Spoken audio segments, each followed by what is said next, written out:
ma pai mi ngunda abra chula moni chi di da chi om ra ba chi song chi da po lo ne brima alo chuta si tua apa এখন সময় সকাল 8টা। আশা মৃত পদ্মা পুরা পলিরাস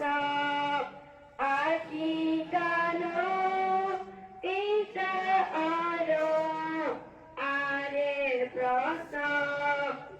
আরে রৌদ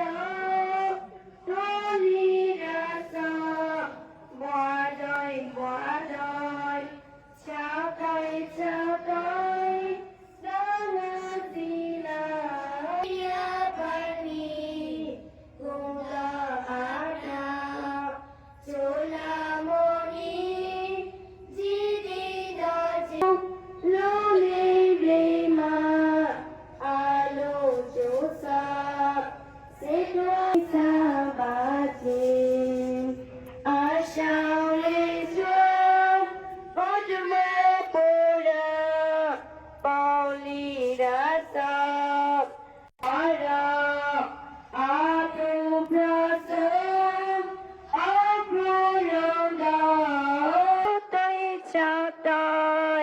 Alo Crico,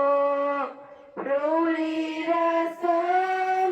Nana Akyo, Jini Daji,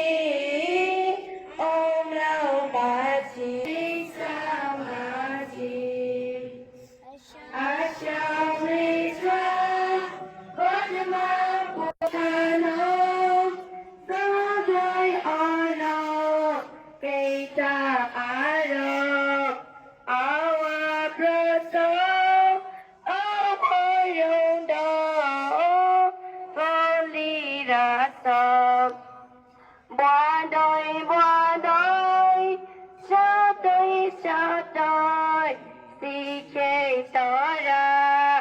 Tanoi Rasam, Iti Akya, Shati Rasam, Kaiti Baum Raumaji,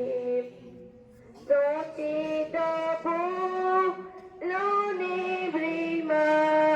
Alo Josa, Sitwa Apa, Kisa Baji, Asha Mritwa, Padma Pura, Polirasa.